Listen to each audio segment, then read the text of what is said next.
मैंने उस दिन भी एक चीज़ बोली थी, ये रूटीन टफ है, ये रूटीन जो फॉलो कर ले जाएगा भगवान उसको 650 नंबर लाने से नहीं रोक सकता है। अब आपकी मान लो 5 से 11 क्लास हुई, तो आपने शाम को 5 PM पे आप बैठे, 11 PM तक आपने क्लास ली। और देखो ये टफ है, मैं मान रहा हूँ, ये ऑर्डिनरी सिचुएशन नहीं है, पर आप भी अभी ऑर्डिनरी सिचुएशन में नहीं हो। तो अगर आपकी ज़िंदगी बहुत अच्छी चल रही है तो डेफिनेटली कुछ बहुत गलत चल रहा है बेटा। If everything is smooth in your life, something is terribly wrong in your life. तो यार जीवन में कष्ट होना जरूरी है, और ये कष्ट अब आपको उठाना पड़ेगा यहाँ से। और देखना 6 महीने बाद जब फल मिलेगा तो क्या मजा आएगा। 5 से 11 हमने लाइव क्लास अटेंड की। इसके बाद बेटा यहाँ से कंपलसरी है कि आप रिवाइज करके सोना, रिवीजन किए बिना मत सोना। 11 बजे क्लास खत्म की, आधे घंटे का आप ब्रेक ले लेना। 11:30 से आप बैठ गए, और 11:30 से बैठ के एक रफ प्लान बता रहा हूँ। 11:30 से बैठ के आपने 1 बजे तक बैठ के एक रफ रिवीजन कर लिया, एक बार एक रिवाइज कर लिया, सारा नोट्स एक बार सरसरी निगाहों से पलट लिया। अब आप सो जाइए। अब आप सुबह उठिएगा। सुबह मान लेते हैं 1 बजे सोए, मैं मानता हूँ आप अभी भी 7 घंटा सो रहे हो, मैं मान लेता हूँ। आप सुबह अभी भी 8 AM पे उठते हो। 8 AM पे उठे, आप फ्रेश हुए, 8:30 AM तक बेटा आप रेडी हो गए, फ्रेश होके बैठ गए अब आप पढ़ने। मम्मी ने लाके चाय रख दी, नाश्ता रख दिया, दूध रख दिया, दूध पीजिएगा, सबसे हेल्दी होता है, हेल्दी चीज़ें खाइए। देखिए पेट अच्छा रहेगा, आपका दिमाग अच्छा चलेगा, ये सारी चीज़ें आपको अफेक्ट करेगी। तो आपने ये किया, 8:30 AM पे आप बैठ गए पढ़ने। अब 8:30 AM पे सबसे पहले आपको बेटा क्या करना है, जो सबसे इंपॉर्टेंट चीज़ बच्चे लैक करते हैं वो होता है रिवीजन। अब आपको फिर से रिवाइज करना है सेम लेक्चर को, नोट से एक बार सरसरी निगाहों से फिर से एक बार आपने अच्छे से रिवाइज किया।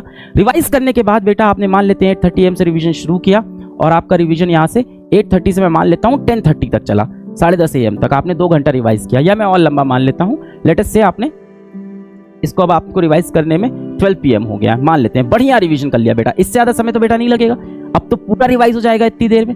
अब आपको क्या करना है बेटा, इसके बाद अब आपको बैठ जाना है शॉर्ट नोट्स बनाने पे।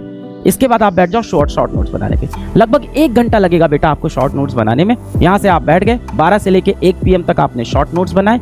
शॉर्ट नोट्स में क्या लिखना है, फॉर्मूला लिखना है, इंपॉर्टेंट पॉइंट्स लिखने हैं, क्योंकि जब ये सीरीज खत्म होगी तब आपको फिर से रिवाइज करना है। उसके लिए एक बेहतरीन शॉर्ट नोट्स प्रिपेयर करके वो कर लिया। अब बेटा आप 1:30 से बैठ जाओ, अपनी DPP सॉल्व करने लग जाओ। 1:30 से 3:30 बैठे, पूरी DPP लगा ली। अब सर कहोगे सर 2 घंटे में DPP नहीं हुई तो? अब बेटा वो समय नहीं है कि नहीं हुई तो बैठ के ढूंढ रहे हैं इसके आंसर, इसके ऊपर रिसर्च कर रहे हैं, टाइम नहीं बचा। जो क्वेश्चन नहीं हो रहे, गोला बनाया ऐप पे बेटा इस DPP के सोल्यूशंस भी आपको मिल जाएंगे। इस DPP के सोल्यूशंस कहाँ होंगे? PW के ऐप पे गए, सोल्यूशन देखा, दैट्स इट। 3:30 से 5 का ब्रेक लिया, 5 बजे फौजी वापस आया मैदान में, और फिर से साइकिल शुरू कर दी।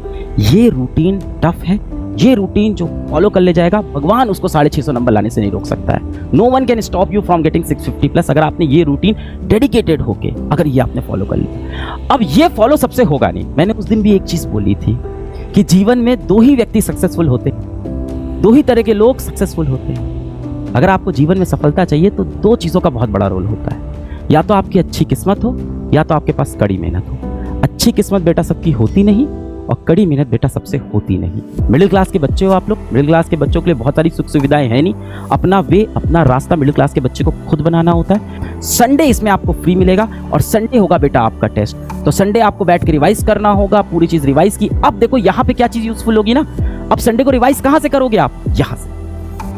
अब संडे को आपको पूरे नोट्स लेके नहीं बैठने, लेक्चर नहीं देखना है। संडे को आपने क्या किया, शॉर्ट नोट्स देखा, बढ़िया से रिवाइज किया, जाके टेस्ट दिया।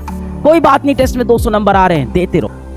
अभी पता है आप सबके अंदर बहुत मोटिवेशन हाई होगा कि मैं कर ले जाऊंगा, मैं ये इसको फॉलो कर लूंगा। ये शेड्यूल फॉलो करना इतना आसान नहीं होने वाला है, और इस समय भी बहुत से लोग होंगे जो रेस में अचानक से दौड़ते हुए आएंगे और आगे निकल जाएंगे।